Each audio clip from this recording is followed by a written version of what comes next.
Welcome once again to another episode of the Old-Timers Comic Book Show, a show with the funkiest theme music and where the hosts aren't old, but the comics most certainly are. This is part one of two parts where we're going to discuss the crazy shenanigans of the DC multiverse. Who else would I need on this massive, massive, epic tour de force? Of course, it'd be the Professor. What's up, Johnny? Hey, and the 13th Crusader. Greetings, gentlemen. Who still wishes there was still 13 universes. Of course. Of course. Right, so before we get into our books, let's have a bit of a chat about this. One of the defining things between Marvel and DC back in the day was the fact that DC had a multiverse. Marvel weren't so keen on having a separate universe. Professor, why do you think that was? Why was Marvel kind of just happy with Stan always said Marvel was the world outside your window, right? So that was pretty much the rule, right? So everything that happened in Marvel was happening right now, was happening in your backyard, was happening on one Earth, and everything was in continuity and everything counted.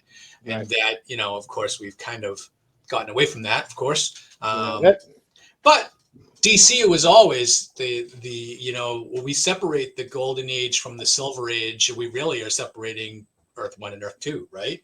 Correct. And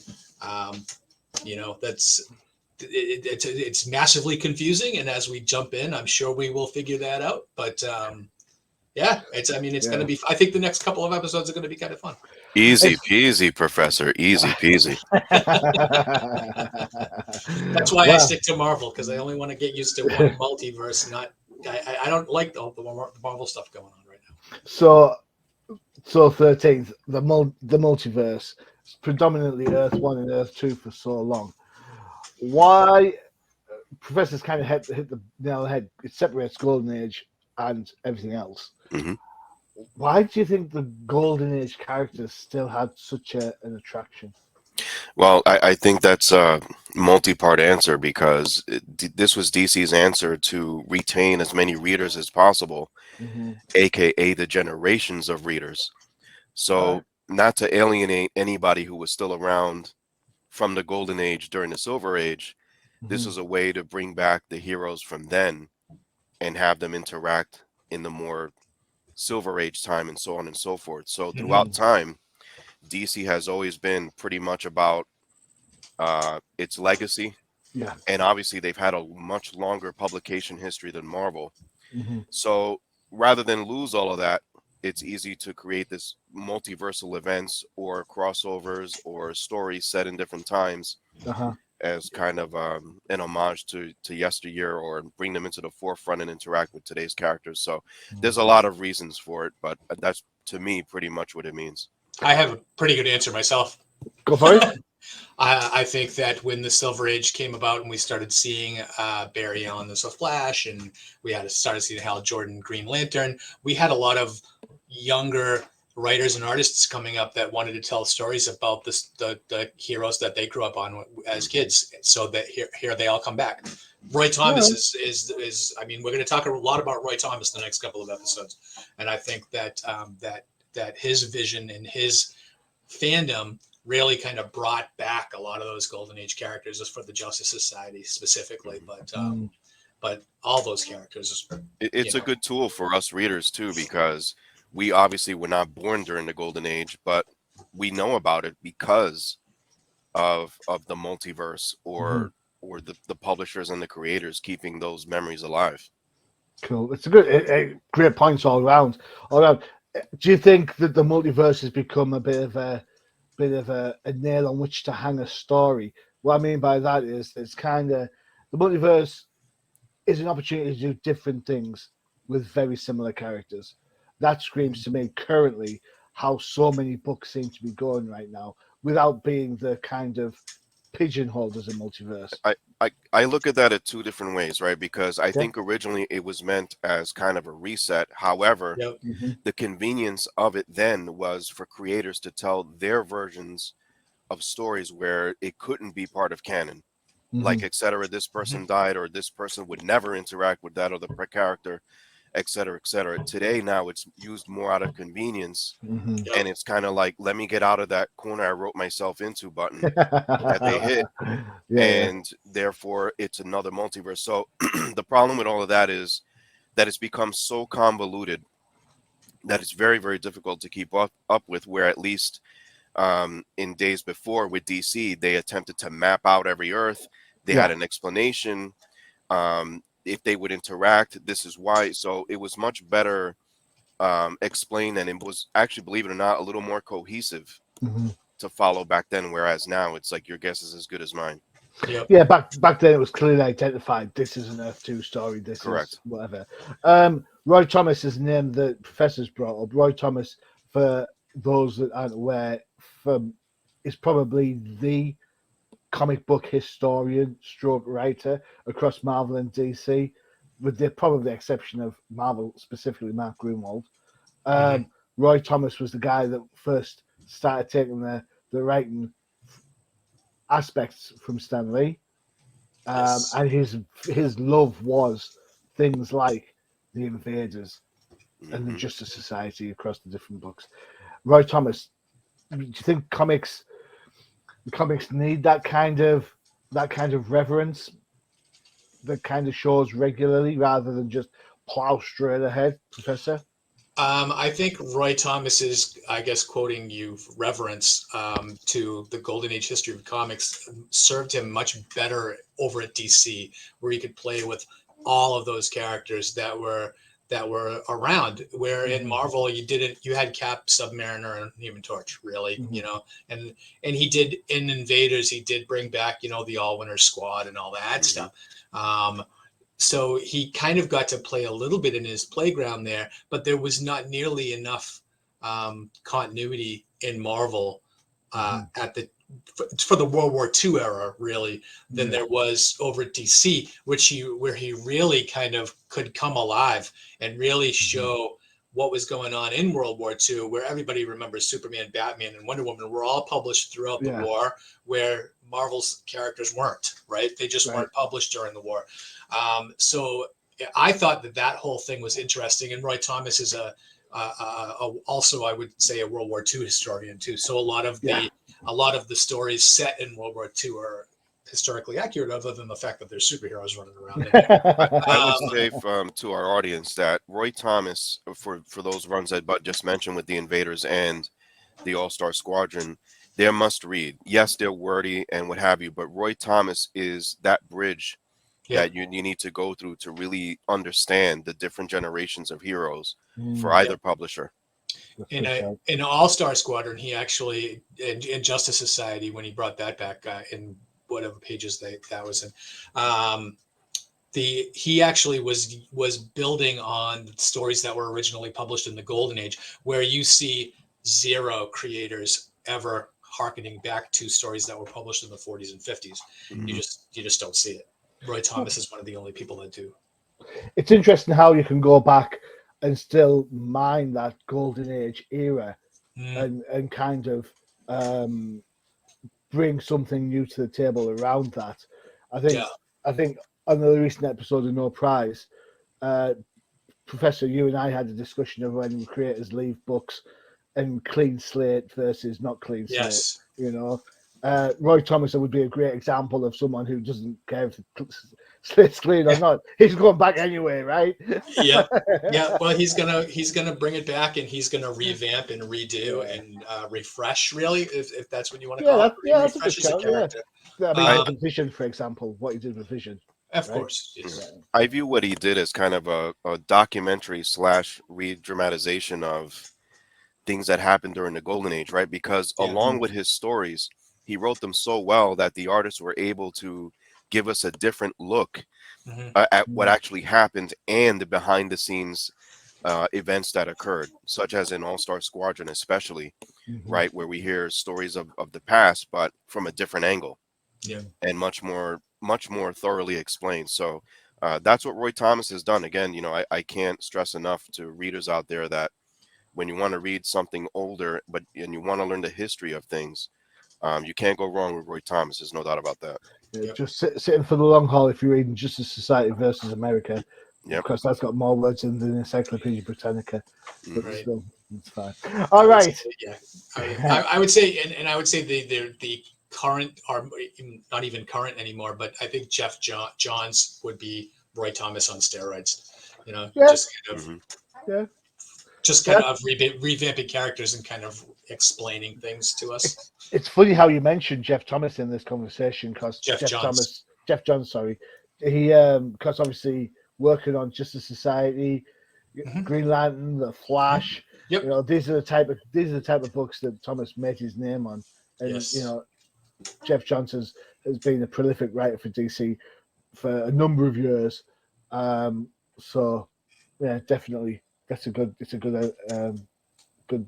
More measure, I modern guess. shout. Yeah, That's a definitely. less than 25-year-old shout. So Yeah. Mhm. Well, we're getting close. We're getting yeah, close. we're getting close. A couple of years we'll talk about Jeff Johns. Mhm. Right, first book then. Here we go. Looking decidedly very Earth too. This is Batman 300 Mhm. from June 1978. You can pick this up on eBay in the UK for around £15, £32. Go collect. Have this as a really high expensive book in the high grades. Although it does drop down substantially, so a grade 9 will only cost you around $46. So that's not bad. I Mhm. don't think that's a bad price, really. Um, Written by some bloke called David Reed. Never heard of him in a million years. Sorry. Art by Walter Simonson or Simonson, depending on how you want to pronounce it. With Dick Giordano. Letters by Shelley Lieferman and colours by Jerry Serpe or Serp or however else you want to pronounce that. 13th. This is your pick, is it not? Yes, sir, it is. Excellent. Would you like to take us away through this book, please? Of course, it'll be my absolute pleasure, Machine. Thank you very much. Yeah, so in talking about in this episode with Earth 1, I wanted to go with a story that looked Earth 2, but really was a fast forward of Earth 1 Batman and Robin, which is kind of humorous to me. Mm-hmm. I won't get into too much details just yet, but basically the premise of this story is Batman is human. One day he will retire and pass on his legacy and everything like that. So early on in the story, you will see that this is taking place during a much more different time in the DC universe. Mm-hmm. So things get very futuristic pretty quick. You will see Dick Grayson Robin as an adult. Now, we've had the conversation plenty of times where, you know, Dick Grayson grew up and he became his own man in the persona of Nightwing and how successful that was and Mm-hmm. still is. Here, it's like, okay, he never did that. He just stayed as Robin. And his costume looks very similar to an Earth 2 version of Robin. God Which, awful costume. yes. Mhm. But I just think it's funny that they stuck with the idea of, well, let's just make him Robin grown up. Yeah. So it's that same approach where that they took with Batman. He's still Batman. He's just much older, but Mm-hmm. still, Batman is still teamed up with Robin. What's more interesting that you'll find in this story, Robin pretty much takes on the day-to-day responsibilities of Bruce Wayne. Mm-hmm. So he runs the Wayne Foundation or Enterprises as they Wayne International. Sorry, can't keep Mm-hmm. them together. And Bruce is just merely the chairman of the board. But Dick is pretty much running everything. Um, I thought that was pretty cool because it's a fast forward to a possible future of the Earth One Batman at this Yeah. time. It doesn't mean that it was ever going to be canon, Mm-hmm. and we will talk about this at some point because this story was meant to be the last Batman story of Earth One, but this never saw fruition because of a certain crisis Don't know what you that mean. happened. Exactly. So this potential thread, if you will never happen. Mm-hmm. But nonetheless, what I love about this story is it's a milestone issue with 300. Mm-hmm. Right off the bat, it tells you something is up. The last Batman story, it's a double length issue. We're showing you Batman's fate in Earth 1. We're showing you again a Robin that's grown up. We're showing you a Gotham City and the world for that matter with much more advanced technology.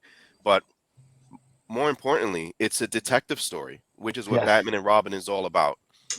And as silly as it sounds when you read the book, with how the pieces slowly come together, it's still you're along with Batman and Robin figuring this thing out. So it keeps you hooked in at least long enough to try to find out, okay, what the hell's going on. I think my most favorite part of this issue is an old retired Commissioner Gordon writing his memoirs. And I thought that was hilarious because I'm like, he looks funny, right? He almost looks like a friar with the way his I'm trying to find him now. Hang on. Where is he? He's in the future and he's using a typewriter. So he's still going old school, writing memoirs and things like that. But I just thought that was my favorite part because it still shows that Batman and Robin were still in cahoots with the commissioner, though he's retired.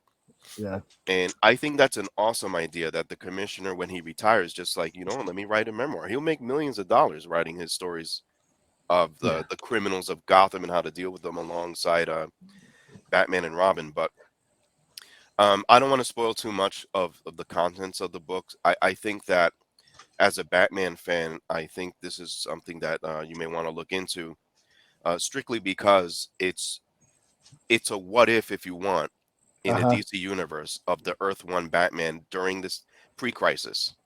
Okay. So for that, I liked it a lot. All right. Cool. Excellent. Professor, what was your take on That was the reason I didn't like it. Because it was a what if. I do like this page though because he's talking on the visiphone, and it's like super futuristic, like Jetsons type stuff. And I'm sitting FaceTime. That's what we're doing right now. But I thought that was kind of interesting. This when I started reading this book, I was like, wait a second, is this the Earth 2 book or the Earth 1 book? And you guys brought that up already because I was like looking at the Robin and I'm like, wait a second, I don't know what's going on. But it is very 1970s DC. It is, they use the colors that they're allowed to print in these old books very, still in 1978, the with the rainbow villains and everything, so it's the colors of the rainbow. For me, the story kind of, it didn't resonate with me because I guess I'm not as big of a Batman fan as you guys were or are still. And having it be the last Batman story, and on the cover where it says, "Can a legend die?" And obviously by the end of the book, you realize, oh no, they don't. Don't. Not Batman. He's immortal. He's just gonna walk off into the sunset. But for me, it was an okay read. I think maybe it might have been a victim of this being the last book I read this morning before, because I read all the other stuff. We were saying like we had a lot of books to read this week. But yeah, it was good. And we know what was the best thing for me was seeing some early Walt Simonson art. So that was kind of a thrill for me, and obviously you can see Walt Simonson hasn't found his technique yet. His kind of, it's good art, but I mean you can't tell it's Walt Simonson. If you didn't tell me it was, I would never have said that looks like Walt. I think there are certain panels that kind of give the game away. That Batman panel we were looking at before, I think, is pure Simonson. Definitely. I think Simonson's art was much more structured earlier on than later on. I guess he kind of cut loose, and then his more definitive style was revealed. That's how I view it. So for me, I think Dick Giordano is an absolute legend. Yeah, it could have been his inks taking over the Simonson's art. So that's where I'm at. That's where my make it look more Batman. Than it probably looked at the beginning. That's exactly my thoughts. I thought, Simonson's such a great artist to start with. We were used to seeing heavy lines, and and his style has evolved into something that can be a little bit angular, a little bit square. Yeah. I mean square like his lines, not like square as in boring. Um, Machine, if I could just mention a couple things yeah. that I forgot earlier. So, and we will get more into this with the comparisons with Earth 1 and Earth 2, but like Earth 2, this Batman of Earth 1 had aspirations for politics. Hmm. Aside from that, the last Batman story hints at, again, progression, right? Where he intends to marry someone, although he never names who it is. We could only assume that it could be Catwoman of Earth Vicky 1 Vale. or Deborah anyone. Whitman. Vicky Vale could be anybody. But So for this version of Robin, he has twins named Bruce and James who were never shown, but it's trying to say like, look, things have moved along just fine for the dynamic duo, right? Where Bruce realizes he's human, he can't keep up being Batman forever, but he can help in other ways. Same for Dick. so here's a question. Do you think that this story might have originally been written to be an Earth 2 story and then just found its way into the pages of the regular Batman book? That is a great question because that's exactly how I feel about this story. Hmm. I Okay. feel It definitely borrows a lot of Earth 2 ideas because Earth 2, if you recall, right, are golden age versions of these heroes that have progressed. yeah. So that was really the only tangible evidence of progression for DC. So when you're doing this in Earth 1 at this point in time, they definitely borrowed from that. There's no doubt about it because you got to show the readers some sort of familiarity, right? Because Mhm. we've seen in Earth 2 Robin become Batman. In here, you don't see him become Batman in that god awful costume that we've seen in the Justice League, but Mhm. just an older version of Robin, and Batman a little bit older. In Earth 2, he was a mayor, and here he's talking about running for governor. So there's definitely a lot of similarities between this story and Earth 2. Yeah, I agree. You're absolutely right. There are similarities. Um, the art works for me a lot better than the writing does. Um, there's Agreed. something, there is something I always love about 70s Batman, and I had it earlier. Here we go. So they've done the outfits up there in that top panel there of the bad guys, and Mm-hmm. nobody questions where the cowl ears are going to go. He just puts the old mask on, and the cowl ears disappear somehow. And then obviously when they get rid of there it is. When they get rid of them there, you can see the back. The ears are back. It's like it's crazy how Batman used to pull off plastic Mission Impossible style faces, and underneath there would be the cowl with the ears, and no one would bat an eyelid. It always made me laugh. Always made me laugh. There's an advertisement in here that made me crack up. If you go a little bit further, with the Back or Action forward. Comics, um, let's see, That one. next one. Oh, you got to go back. Sorry, Yeah. Oh, backwards that's it. machine. Machine only works one way. That That one. one? Yeah. I think it's hilarious that within the same book, this ad exists where it's saying, "Hey, you know, 300 issues ago, we all know Batman did not appear in Batman #1 for the first time. A legacy True. began. But then today, Batman retires, and then you're holding the damn book. And what was the reaction of readers then? Like, oh no, is this the last issue ever? You know what I'm saying? Yeah, So totally. It's I don't then, know. then issue 301 just picks up right like nothing happened. Yeah. I don't know. It's like an anniversary issue. I'd feel gypped if I went to the nickel and dime store and picked this up. It you know what? We say this quite often, but this is what special issues were like back in the day. It was a chance to blow off the shackles and do something crazy.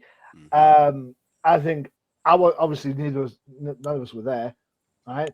But I kind of do agree with the professor that it reads like an Earth 2 book. Hmm. Was the story meant for somewhere else and then thrown in because of whatever was going down the line?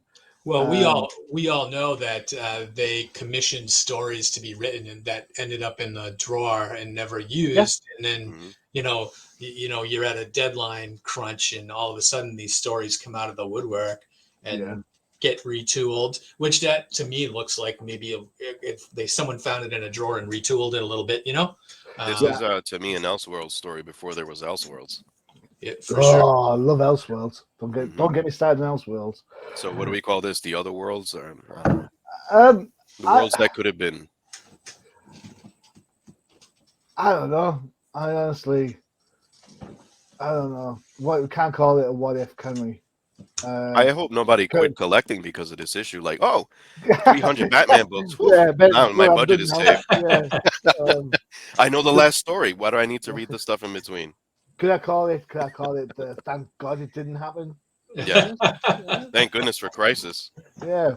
Whoo! Dodged the bullet there. Hmm. Right. Please remain seating. We are going to take a break because we're going to need one because the next book, whew, talk about convoluted histories. It's the professor's choice, and you need a degree in something to work this bad boy out. So here we go. Let's Get your notepads and paper, kids. scorecards. Yep. All right, here we go. Advert will go. I'll tell you what, no prize. Here it is.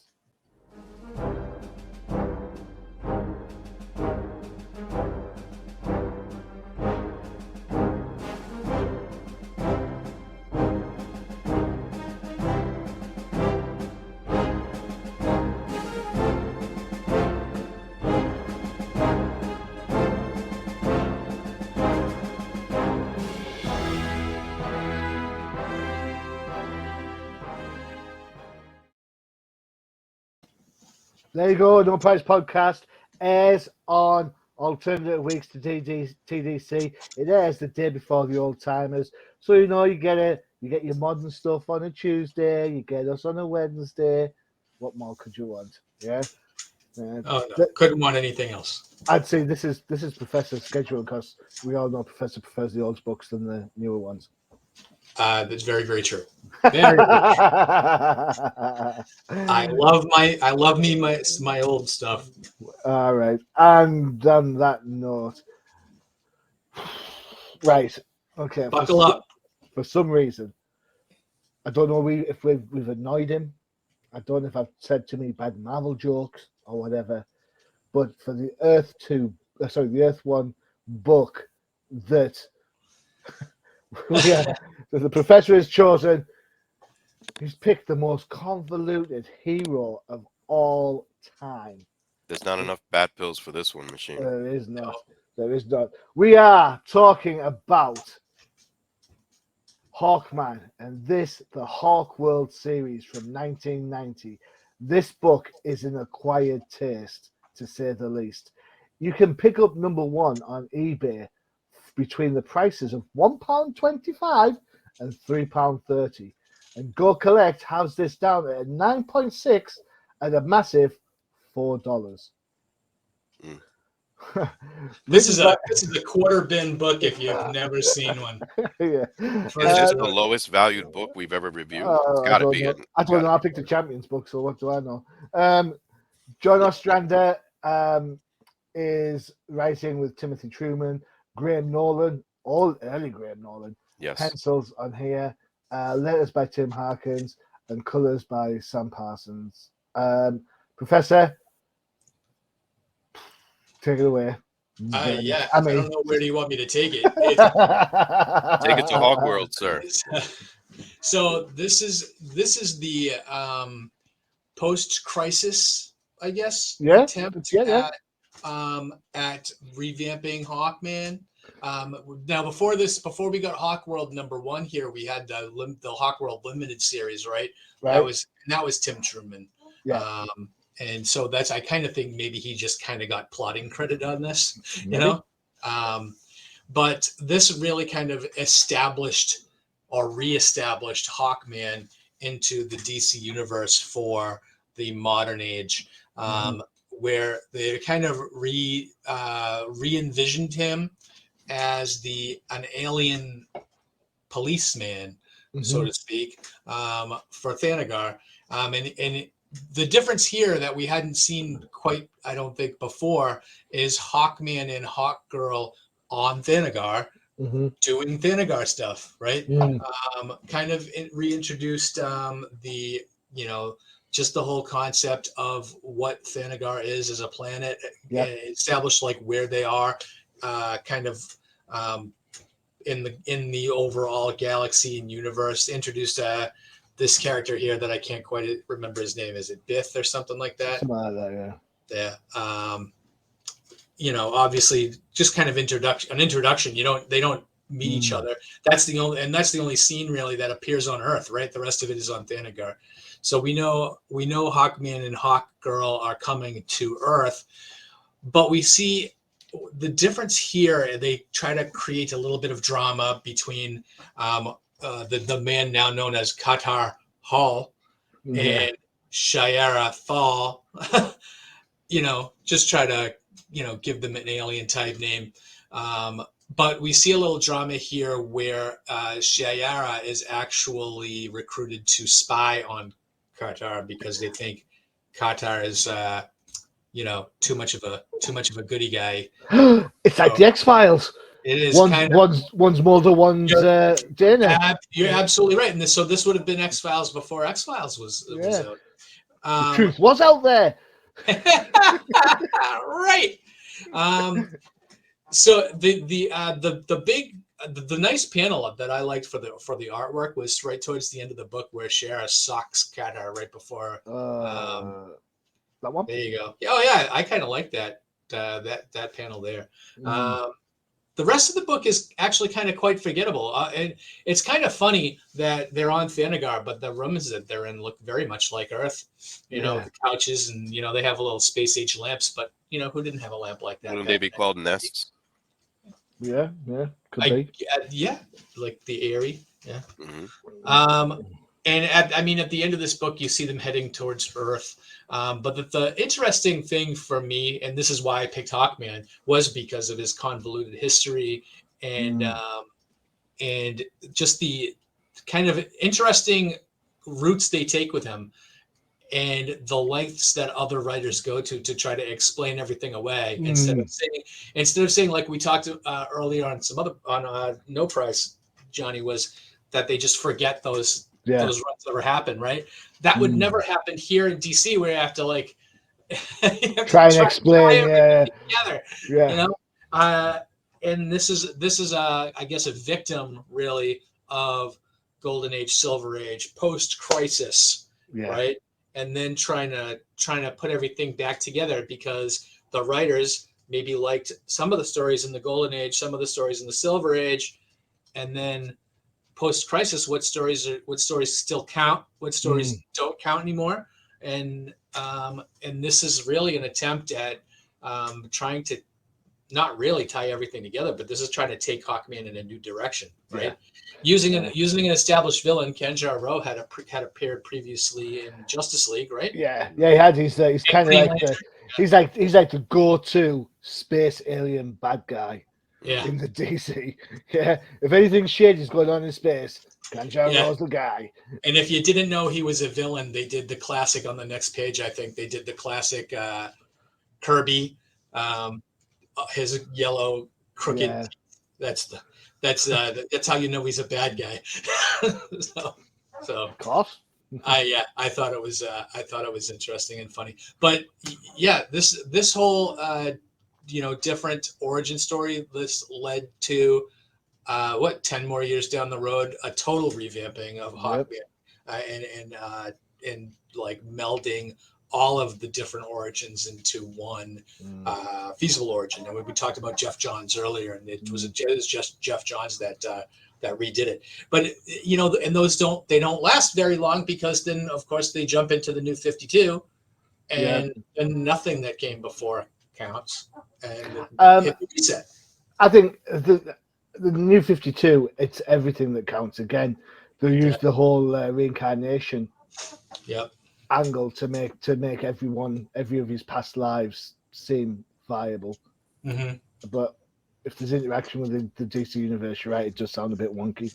Yeah, but they actually used the reincarnation angle as he was reincarnated on Thanagar, right? Yeah, and he's been reincarnated in Krypton. as well. So Yeah, so it it's, was a kind of a good excuse to just kind yeah, of try and plug them get into wherever they want. yeah, pretty much.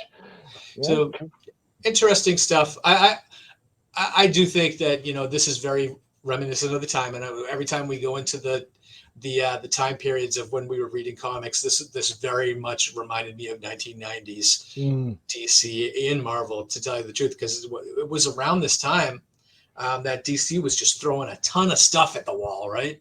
I yeah, think we mentioned last episode of like Peter Kane and Thunderbolt and yeah, stuff like that. Hawkworld was of that ilk. yeah. So, That of that tier, definitely, yeah. absolutely. Cool. 13th, your views, remembrance of this book. Well, first off, I'll say to the audience, if you want to learn more about Hawkman, Robert Venditti's recent run on Hawkman is actually pretty good in trying to understand all the different incarnations of Hawkman. So with this book, with this issue, this was definitely a different egg that hatched. No pun intended. Um, whereas in the Golden Age Hawkman, and even later on, it focused more on reincarnation, as you guys alluded to. However, um, in this particular issue, there's subtle differences, right? And then Hmm. not so subtle differences. The relationship between Kadar Hall and Shaira Hall, or Thal in this case, in the past was much more of a romance or friendship or a bond, where Mhm. here is they're bonded and have this animosity towards each other, and one is almost more left wing and the other one's more Hmm. right wing, another pun. um in this Killing me. You are Hawk killing me. world, You know right? Yes, yeah. So here in this, right, they literally created a whole different world, right? Yeah. Hawk world. It's a much more militaristic version of Hawkman and Hawkgirl, Mm. Yep. and it's more of a dystopian future, right, Yeah. where these guys are supposed to bring justice. However, even with that justice, well, it has a broader meaning, right? How do you Mm. deliver that justice? So that to me is kind of the underlying story here, where Kadar is kind of like he wants to do good and he's sort of confused about it, whereas Shaira has she's black and white. You break the Mhm. law, I'm coming after you. I'm gonna swoop on in and I'm gonna get you. Yeah. I could keep going with all these puns. Um, I love the cover by Graham Nolan here. I think it's my favorite part of the book. And I remember when this came out, I was absolutely confused because I grew up reading All Star Comics, that Hawkman of Earth 2. Yeah. Then I learned about the Earth 1 Hawkman from the pages of Justice League, where he would be in there, and his relationship and friendship with the Atom and things like that. And then you could even take it back further into the Silver Age with Hawkman and Atom. They even had their own show going on there. Hmm. To see Hawkman evolve to this was a complete shock to me, and I just it never. I don't want to say it didn't sit well with me. It just was like, whoa, this is an about face for Hawkman. Yeah. It Whereas, didn't make you want to take flight. um, almost, Do you want almost, you? Did it make you want to fly the coop? almost. I do appreciate the idea that they, instead of relegating them to Earth via ancient Egyptian and reincarnation and all that, they took it out to space and said, okay, no, they're going to be part of this alien race Hmm. of police people here. Fly So free. yeah, fly free. So now we have this idea of the Thanagarian race, and a militaristic version of the Thanagarians, which has been used quite Mm. a bit. Yep. So Yep. it has survived, and I do Definitely. like that concept rather than, oh, he was an ancient Egyptian Mm. priest or whatever the heck he was, resurrected, and it almost sounded a little bit too far fetched. Although it was still good, but it started sounded too far fetched. This sounded a lot more. They almost grounded this. They made it more realistic, although they took it off to another planet. Yeah. It's just the vision of society and the militaristic approach and how they dealt justice. Graham Nolan, I think, has several good panels in here, Yep. particularly with close-up shots of Shaira, same for Qatar, even the Kandra Row. He's always been good at drawing. things of different genres or monster type creatures. So his version of Kanjar Row, I actually like, although I hate the character. So Yeah. it's like, Yeah. hey, Graham, draw this, no problem, because this was his wheelhouse. Yeah. So I thought he brought a good element of uh, monstrosity, if you will, even like the lizard creature that they fight later Alienness. on, alienness. Yeah, I Mm. thought that he did a pretty good job with that because you got to sell it to the audience. Like, hey, we're not on Earth anymore. This isn't ancient Egypt anymore. They're aliens now, and they're coming to Earth, and you better be here for the next issue. Well, the Thanagar stuff. Sorry, Professor, we're gonna go. Yeah, I was just gonna say that that Hawkman here is more reminiscent of the Hal Foster, Flash Gordon type science Yeah. fiction-y type Yeah. stuff. That That's not bad. That's not and that bad, was show. that was that was a yeah. I just wanted to shout that out. But also, if you like halfway through the book, we see the Manhawks was very reminiscent of Joe Kubert's original Manhawk art from the old Hawkman stories and Flash comics. Cool. Excellent. Hawkworld. So the Thanagar stuff was massively popular. It made it the Justice League Unlimited and Justice League, the cartoon show, before they went and added the Egyptian stuff in as well. I misspoke earlier. I said, is there a character that's got as convoluted history? Probably Dr. Fate is probably the other one that's equally as bonkers as Hawkman. Yeah. This, I read it this morning and I was like, I cannot believe I have to talk about this book. I've since reread it and looked at it several times, and there is a certain charm to this that I think DC were aiming for. Remember, this is 1990, right? So at the same time, we had the Legion book, not Legion Superheroes, the one that was spelled out. It had Vril Drox as the leader, and it had Lobo on there as the muscle, and so on. That started off as Legion 89. So DC were making an effort to get their books more science fiction, or at least put more science fiction elements in there. Back in the day, I never read this the first time around. This is the first time I've read it. But back in the day, everybody I knew loved Tim Truman. This book, this first issue, like very many other first issues on any number of series, does not do justice to what Hawkworld is going to become.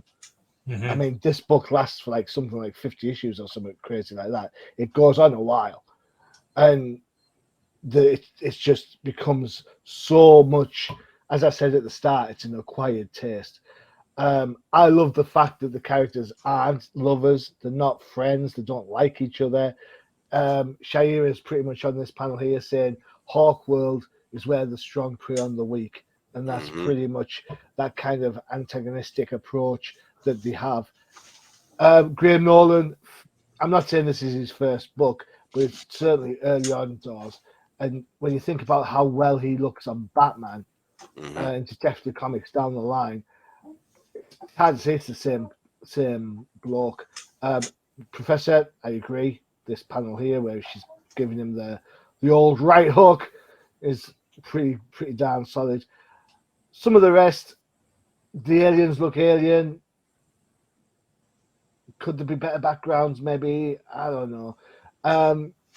I think for me, if you were going to get involved in Hawkman as a character, I think you could probably not read Hawkworld and still be okay. But I think you're doing yourself a massive misservice if you do, because Hawkworld probably is the most consistent of Hawk stories, at least in that whole Hawkworld volume. So yeah, this version of Hawkman has got to be one of the most about face revamps of a character that comes to mind, because it is absolutely nothing like the Golden Age Hawkman. Never mind the modern one. It was almost like a Judge Dredd, edgy kind of book. Right. Yeah. Judge Dredd. No, Yeah, I mean like I get it. a little bit of the violent edginess. I agree with that. Okay. Fine. All right. So we're talking about Earth One books. who better then to start us off, or finish us off, I should say, is this particular book, which is a classic in its own right. I am, of course, talking about Crisis number 7. Wait, that's not Crisis number 7. Wait a second. Well, what's going on there? Yeah, I don't know. Some people, Crisis number 7 is coming up shortly. Try and be funny and failed. Oh yeah, your blow time with the funny joke. Yeah. What? I'm just saying. Ah, there it is. Here's the classic cover. I had to double check that. I look every time I see this cover, and I always check which one came first. The Uncanny X-Men one came first. All right, so this is a homage to. There you go. Thought you'd appreciate a little Marvel shout out there, Professor. No, Marvelous. You actually schooled me there, because I had always kind of, and obviously if I looked at the year I would have known, but I always thought the Superman cover came first. Nope. When did Uncanny X-Men come out? When did Jean Grey? Probably 1981 or 82, and then this is 86, 85, 84. Yeah, so there you go. I had to double check though to be right. So there you go. What can I say? Right, this is the classic Crisis on Infinite Earths number 7 from September 1985. You can buy this for £35 or anywhere up to $100 on Go Collect. Written by Marv Wolfman, art by George Perez, with Jerry Ordway, Dick Giordano, letters by John Costanza, and colors by Tom. I'm going to say his name wrong. Ziyuko? I'm going with that anyway. This is famous because Crisis killed 2 heroes. Not quite legacy. Well, yeah, I don't know. Would you call them legacy heroes? The Barry Allen Flash and Supergirl? I'd say so. Yeah, I would. This book is a hard read for me. It's wordy, and there's a lot of tell not show goes on it. So you've got to persevere through all of this. Get through all this stuff. There's also a lot of characters in here that you may or may not know, and you may or may not care. Right. So eventually they decide to attack. Is it the Anti-Monitor? I think they attack. And lo and behold, Clark gets his ass handed to him. At which point, Kara leaves the battle to join her cousin, and to be honest, does the noblest thing, gets herself sacrificed to save him, because in her eyes, he's the best of the best. He's like the one. Is it a little bit incestuous? Yeah, it is. But other than that, this panel, but bear in mind, we're on an anniversary year for the death of Superman. These panels where she dies, I think are equally as strong as that, to be fair. This book is, especially towards the end of said issue, overwrought, over-emotional, have logic defining logic against emotion. So Superman's like, right, I'm going to kill him. And Earth 2 Superman's like, what, in Risky University? He's like, straight away, yes, of course, you're right. Nobody reacts like that, but hey-ho. For me, it's a perfect end for a hero who never quite stood out from the shadow of a cousin. I don't know. I just think her sacrifice is greater than her actual impact on the DC universe, for me personally. But Supergirl has been, and always has been, a bit of a guilty pleasure for me. So, of course, only she had fishnets. Yeah, will. And then, of course, you've got the eulogies from the characters there. Cool.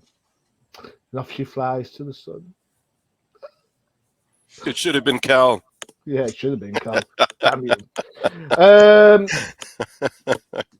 Bit of a rundown. 13th. We talked about Crisis before. This is a universe-defining book Hmm. its ramifications of said book will last for quite some time in the comic book world. Hmm. Um, there'll be hints and tips and sneaks of other multiverses, you know, that existed after this, but it was never given that they would be there. Your take on the death of Supergirl? I know you, if I remember correctly, don't you own the first appearance of Supergirl?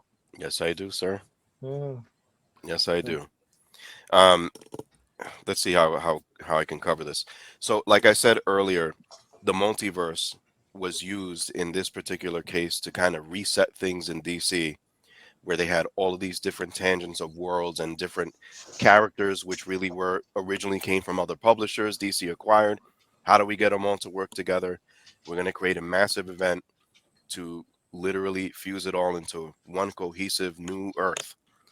And the crisis was the steps that were taken to arrive at that point of having a new Earth. Mm. So, in telling that tale, as you guys were saying, not only did this story change things in comics, I think it had an impact on reality as well, right? You have a legendary artist of George Perez drawing a Hmm. cover here where there's so many characters in the background, right? I would love to just say, name them all, and you have 60 seconds to do it. However, but Um, this was one of those things where, DC with its long publishing history made this event. Um, Again, they want to make this event very large, very big, in your face. This cover, if you didn't read the issue when you bought it off the newsstand, the spoiler alert was right on the cover. Something was going to happen. DC wasn't playing around anymore. There were going to be casualties. Eventually, we know that it will be the Barry Allen Flash that would be another casualty. But mhm. here in this issue was going to be the Linda Lee Supergirl. Yes, I agree with Machine a million percent. I She was very underutilized Mhm. early on. I think maybe in the 70s a little bit better, right? Like Superman Family and things like that. Yeah. But there's not one story that you can roll off the top of your head and say, "Oh, that's a definitive Linda Lee Supergirl story." There's Yeah. not many out there. Mhm. This sadly would be one of them. Her It's her death. it's funny because you could say the same about Batgirl, Correct. and and the most famous issue or book featuring Batgirl Killing Joke. is the Hmm. Killing Joke, which is her Yep. demise. Yep. Hmm.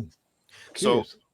with this, aside from the death of Linda Lee Supergirl, this is the book that you need to kind of explain it all to you on what the hell's happening, who's involved, and why. But you have to sit through all Marv Wolfman's long dialogue. So you don't need extensive knowledge other than the fact that DC had all of these different publishing properties under one roof, and they wanted to make it all gel together. And this explained why. I think it was a good explanation. And Mm. then it gets to the point, like the origin of the DC universe, the origin of the multiverse, Krona's involvement. We've talked about this on Definitive Crusade back in the days, Johnny. Mhm. The Owens, and they were a utopian society. And then there was uh, a divergent of the Owens, where the controllers were created or became uh, these ultra obsessed Owens Mhm. with how to police the universe, the origin of the Monitor, the Anti-Monitor. Why did they Yep. lay dormant? Um, how did all these universes started to collapse? We got an idiot named Pariah who decided to go in the footsteps of Krona, and literally it becomes the catalyst for the positive matter universe to start getting destroyed, therefore making Mm. the antimatter universe stronger. It was a good plot. And for those that are a fan of George Perez, this is one of his finest works of his career, no doubt about it. And they crammed in a lot of characters from the DC mythos along with all the other publishers. I think he did a very good job. And at the end of it, yeah, you have Supergirl that's thrown in here, and she was given the spotlight. Mm. You have the Earth 2 Superman alongside the Earth One Superman. You had the one where all the legends came from. There's a quote in this book. They're talking about the Earth Two Superman, But then you have the Earth One Superman, who's referred to as the greatest hero of them all. Mhm. However, the Linda Lee Supergirl was put on a pedestal for this one issue, Mhm. and unfortunately, she was used as a casualty. But it added that much more drama to the series, I believe, because this was a character that, despite never really taking off, she was known. Mhm. If you were a Superman fan, you knew about Linda Lee. You had a basic understanding that when she left Krypton, her ship took a detour, Mhm. and she was always protective of her cousin and whatnot. But it See, all comes to an end here.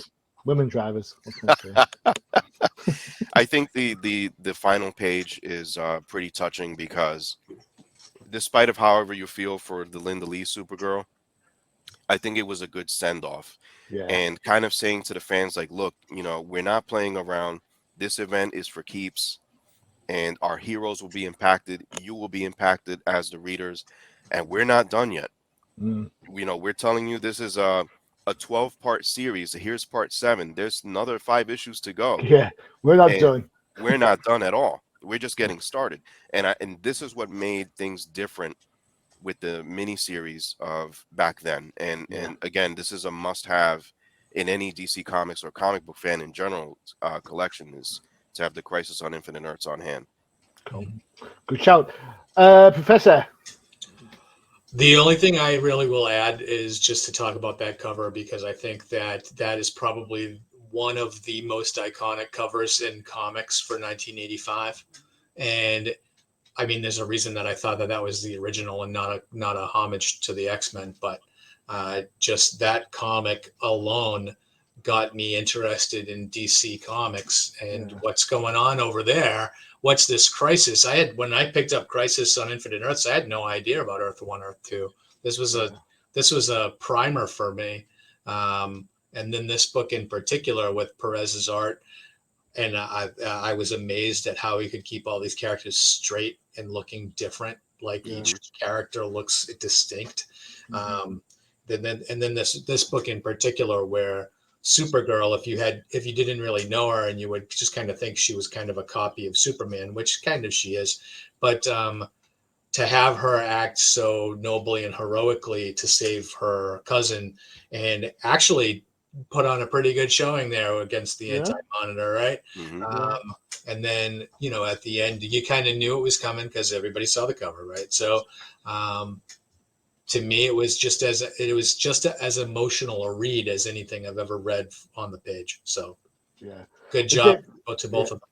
I think that's a really good shout, isn't it? The fact that we talk about derivative characters all the time. Yep. And he's probably the ultimate of derived characters, and you feel it when she buys it. You feel it. You think, oh my god, an absolute peach, a peach of an issue.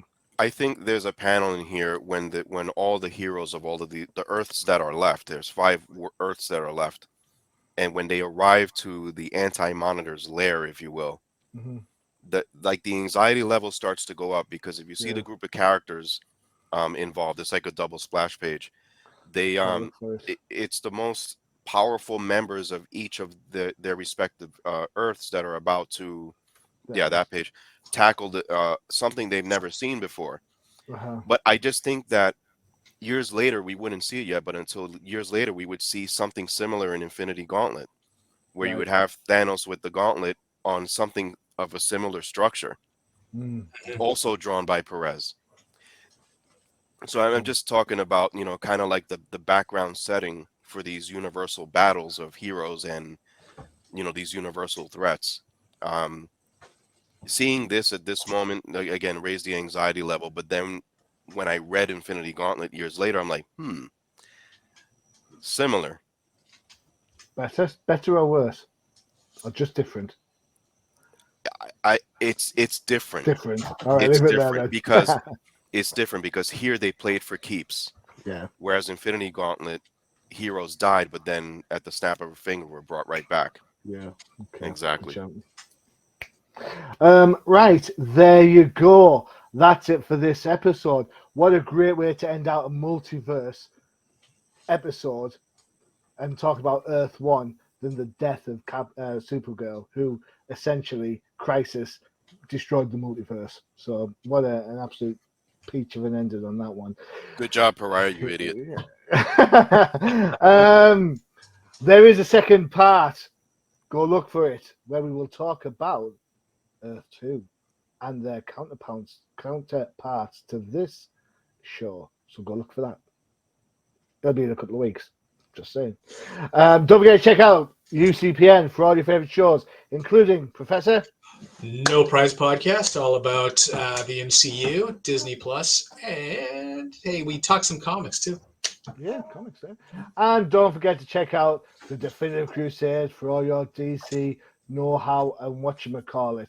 In fact, I would say keep your ears peeled quite closely because we have one of our infamous, dastardly Jeopardy episodes coming up. Just warning you. So Freya, Matthew, Tracy, if you're watching, get your thinking caps on. All right, I've been your host, Johnny the Machine Hughes, and as always, adios.